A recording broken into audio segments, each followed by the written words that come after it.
Kamis 24 Februari 2022, Presiden Rusia Vladimir Putin mengeluarkan perintah untuk melakukan operasi militer ke Ukraina Timur. Hal yang membuat dunia terkejut, meski sebelumnya telah diprediksi perihal invasi negeri beruang merah tersebut. Putin mengatakan Rusia akan melakukan operasi militer di Ukraina Timur dan meminta militer Ukraina untuk meletakkan senjatanya.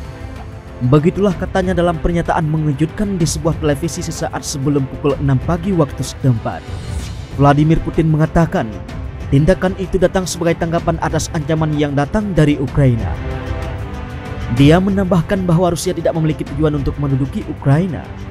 Ia mengatakan tanggung jawab atas pertumpahan darah terletak pada rezim Ukraina. Putin memperingatkan negara-negara lain bahwa setiap upaya yang mengganggu tindakan Rusia akan mengarah pada konsekuensi yang belum pernah mereka lihat. Sejauh ini, Ukraina telah mendapatkan dukungan dari NATO dan sejumlah negara dari luar organisasi militer terkuat di dunia itu. Bagaimana dengan Rusia? Siapa pendukungnya? Mengutip dari sebuah situs, Moskow disebut memiliki kelompok pro-Rusia dan bahkan pasukan di wilayah Donbas, Ukraina yang telah lama dituduh menyebabkan ketidakstabilan di wilayah tersebut. Ini adalah mayoritas orang-orang berbahasa Rusia. Jika terjadi perang, wilayah ini mungkin akan menjadi yang pertama memberikan dukungan di belakang Rusia. Lalu ada Collective Security Treaty Organization atau CSTO, sebuah blok militer yang mirip dengan NATO. Ini pada dasarnya adalah aliansi keamanan yang terdiri dari bekas Republik Soviet. Jika Rusia diserang, 6 negara yang membentuk CSTO yaitu Rusia, Armenia, Belarusia, Kazakhstan, Kyrgyzstan, dan Tajikistan kemungkinan besar akan saling membela. Karena penarikan tiba-tiba Amerika dari Afghanistan dan pengambil alihan oleh Taliban, kekhawatiran keamanan di antara negara-negara Asia Barat telah meningkat, menyebabkan pergeseran alami ke arah Rusia. Putin menggunakan kesempatan yang diberikan kepadanya ketika protes meluas di negara paling makmur di kawasan itu, yaitu Kazakhstan. Dia mengarahkan pasukan untuk membantu pemerintah. Ini telah memulihkan kepercayaan negara-negara CSTO di Rusia dan aliansi secara keseluruhan. Terlepas dari kenyataan bahwa organisasi itu tidak dirancang untuk terlibat dengan masalah internal, beberapa atau semua mitra ini pasti akan bergegas membantu Presiden Putin jika serangan Rusia ke Ukraina berubah menjadi Perang Dunia III. Negara Kaukasus hingga Timur Tengah.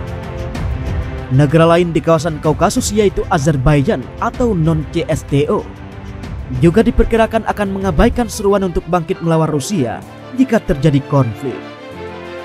Pada tahun 2020, Presiden Rusia menengahi gencatan senjata antara Armenia dengan Azerbaijan yang memperebutkan wilayah Nagorno-Karabakh, sementara seluruh dunia meminta mereka untuk mengakhiri perang. Itu hanya intervensi Putin yang menghasilkan fakta gencatan senjata. Meskipun itu dipuji sebagai kemenangan Azerbaijan, selanjutnya pasukan Rusia ditempatkan di dalam dan di sekitar wilayah yang disengketakan untuk menghindari konflik etnis lainnya. Jadi, hampir pasti Azerbaijan tidak akan bergabung melawan Rusia meskipun tidak mendukungnya secara terbuka. Berjarak lebih jauh ke Timur Tengah, Iran adalah salah satu negara yang akan mendukung Rusia dalam kapasitas apapun. Setelah kesepakatan nuklir gagal, Rusia secara konsisten mendekati Iran. Sementara ketegangan telah meningkat selama bertahun-tahun antara Amerika Serikat dan sekutunya di satu sisi dan Iran di sisi lain. Rusia telah memasok senjata dan telah bekerja sama dengan Iran dalam perang Suriah. Ketika hubungan antara Washington dan Teheran mencair setelah pembunuhan Jenderal Qasim Soleimani, Moskow mengutuk serangan itu dengan kata-kata yang ambigu.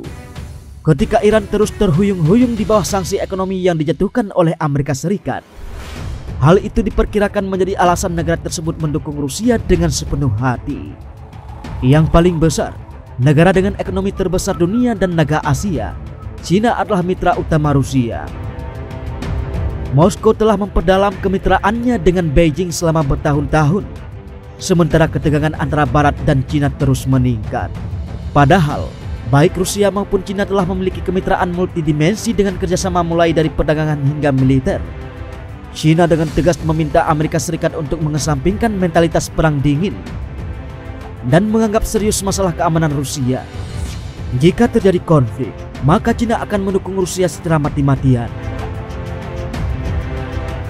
Dekat dengan Cina adalah negara lain yang terisolasi namun signifikan secara strategis, Republik Rakyat Demokratik Korea atau Korea Utara.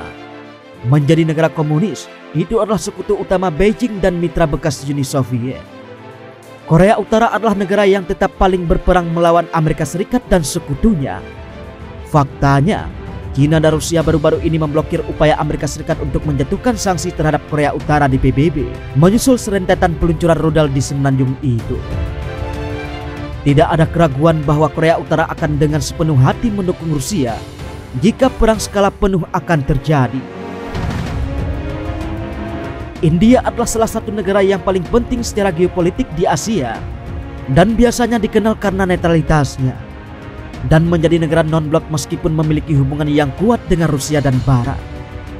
Bahkan selama Perang Dingin, ia telah memimpin panji gerakan non-blok dari paling depan.